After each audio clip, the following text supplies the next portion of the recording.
she says, in doing so, the female world or the female literature or the feminist literature could be divided into two broad types, or into two broad kinds, or two broad categories. One would be woman as a reader and the other would be woman as a writer. Now, woman has two roles to play. One is as a reader and the other is as a writer. Now, woman as a reader, she calls it feminist critique, in which she says that the purpose of this woman as a reader is to study the works of men about women.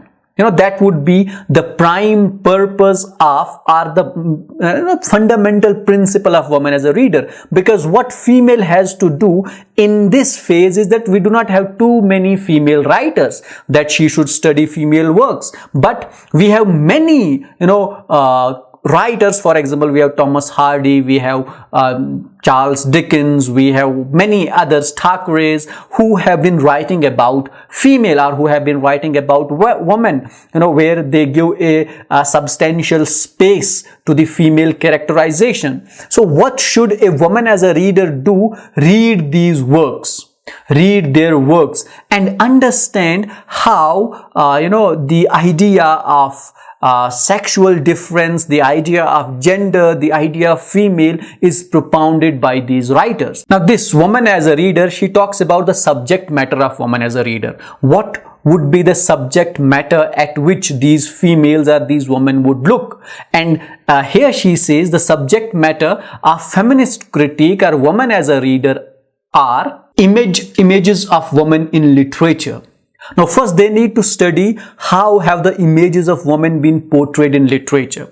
In literature written by men, particularly not by women, because we do not have many female writers. Even if we have some, for example, George Eliot or Bronte's sister or Jane Austen, they would also be writing with a pseudonym of, with a male pseudonym. So that pseudonym of male would give a lot of tinge of male domination in their writing. So what these female readers would do here would study the images as produced by men in the literature written by men.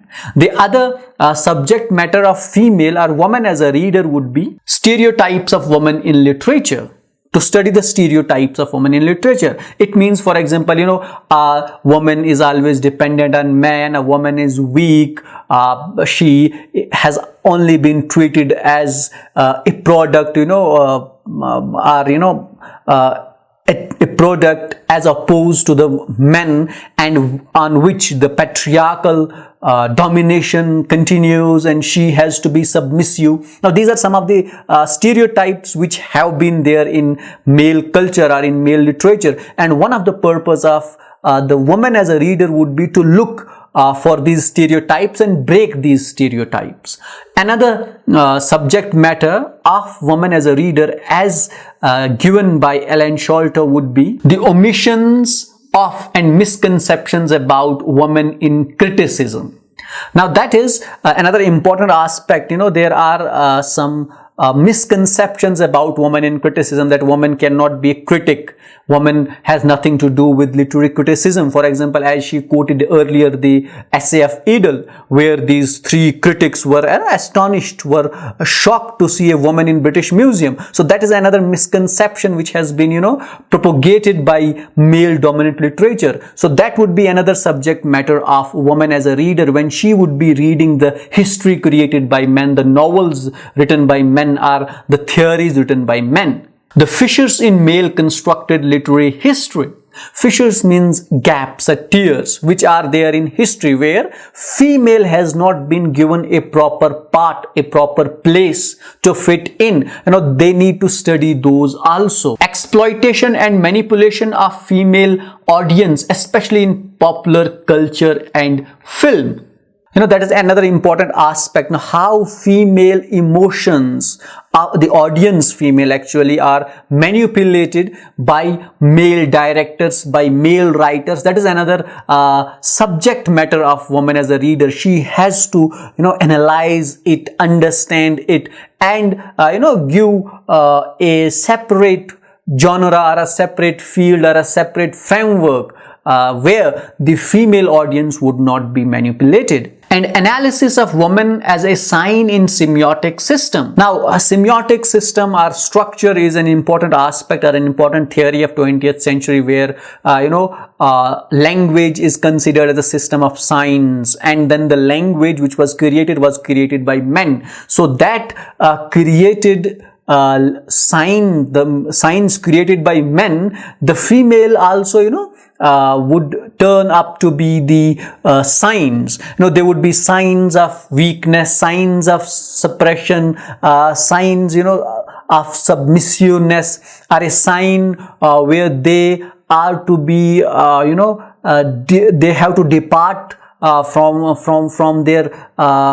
the home of their parents, for example, is an important sign. When marriage takes place, what happens? That girl would leave the family of his father, not the boy. Now that is important. These are some important signs which are related to the female world or woman in the society, and these would also be these would be some of the subject matter of woman as a reader. Or when woman takes up the job of reader or of a critic, now she needs to look at these facets of literature and study it, analyze it deeply, so that she can also find a place in literary canon, in literary theory, and should be considered or would be considered as a critic. Now that was about woman as a reader. Now another aspect of feminist poetics being propagated by Elaine Showalter is that we do not need only woman as a reader, but we also need woman as a writer, because the problem with woman as a reader would be that she would only be dealing with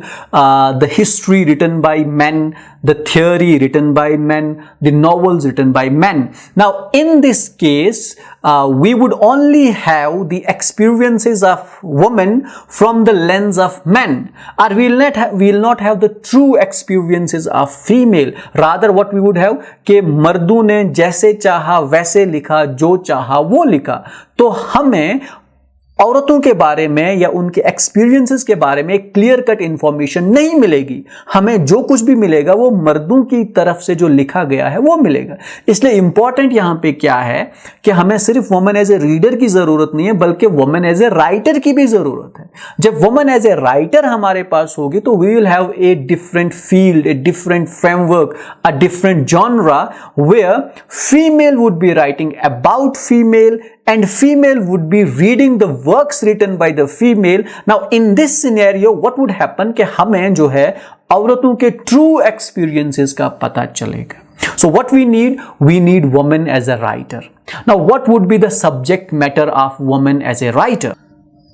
Producer of textual meanings. One of the important subject matter is producing texts and producing the meaningful texts, or the meaning of the text, because we do not have texts. What we have texts written by men. So what we need texts written by women, and those texts being later analyzed and read by women. Producers of history. What we need history written by women, about women, and therein they would fill those fissures, those gaps which were left by men.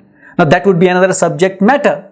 Producers of themes and genres. Now when women writes, they would be writing about themes, about genres, and those themes should be and must be different from the themes of men writers, and they ought to be, because a woman would be writing through her own personality, through her own experiences, so that would produce different themes and different genres. Producers of literary structures. Literary structures means narratives. For example, the narratives written by men or male writers. Now there you will always find female character at the periphery. She is not the central character of the narrative. But when woman as a writer would come, or when woman would write, she should give space woman as a central character rather than a peripheral character. So that would bring us a different literary structure, a different genre, a different narrative. It also includes the psychodynamics of female creativity. Psychodynamics, is about the interrelation between unconscious and conscious mind, which shapes up the thought and creativity of a person.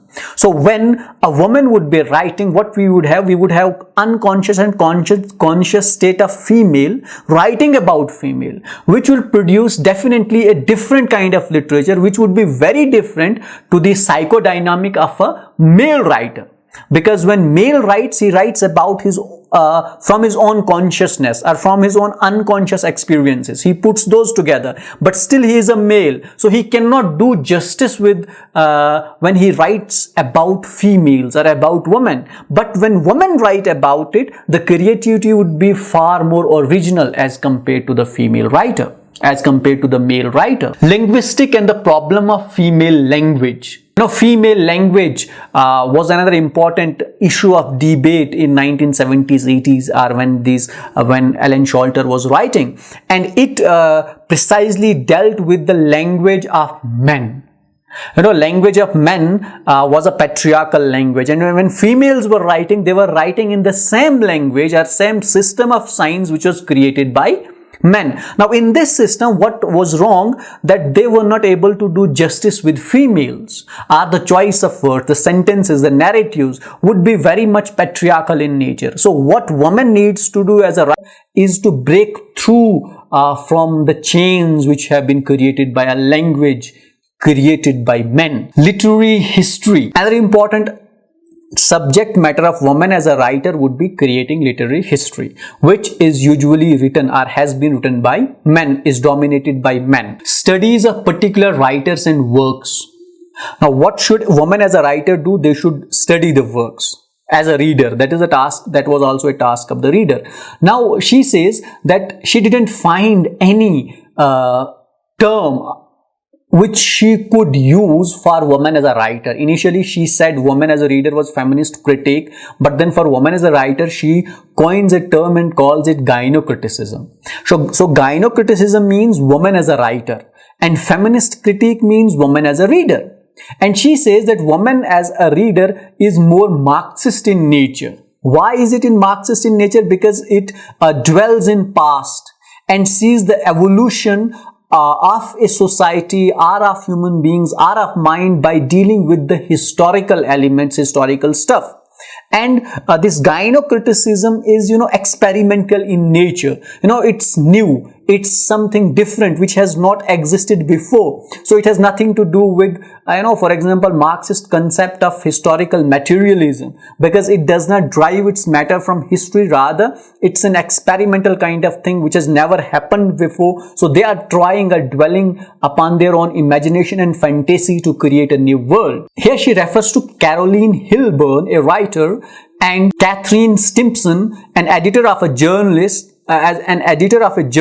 titled Signs Women in Culture and Society, where they compare feminist critique and gynocriticism to Old Testament and New Testament respectively. That's a strange comparison. Old Testament would be dealing with the sins of the past. That is, woman as a reader would be looking for the sins of the past, sins committed by, say, for example, the female writers of the past or men of the past. And woman as a writer, that is gynocriticism, deals with New Testament. New Testament would be about about imagination, about fantasy, about creation of a new world, about creation of a new world order. Now that is how we differentiate between woman as a reader and woman as a writer. Woman as a reader looks on the things written in the past, and woman as a writer seeks to create a better future, a better world in future and in present. Now that was the woman as a reader and woman as a writer.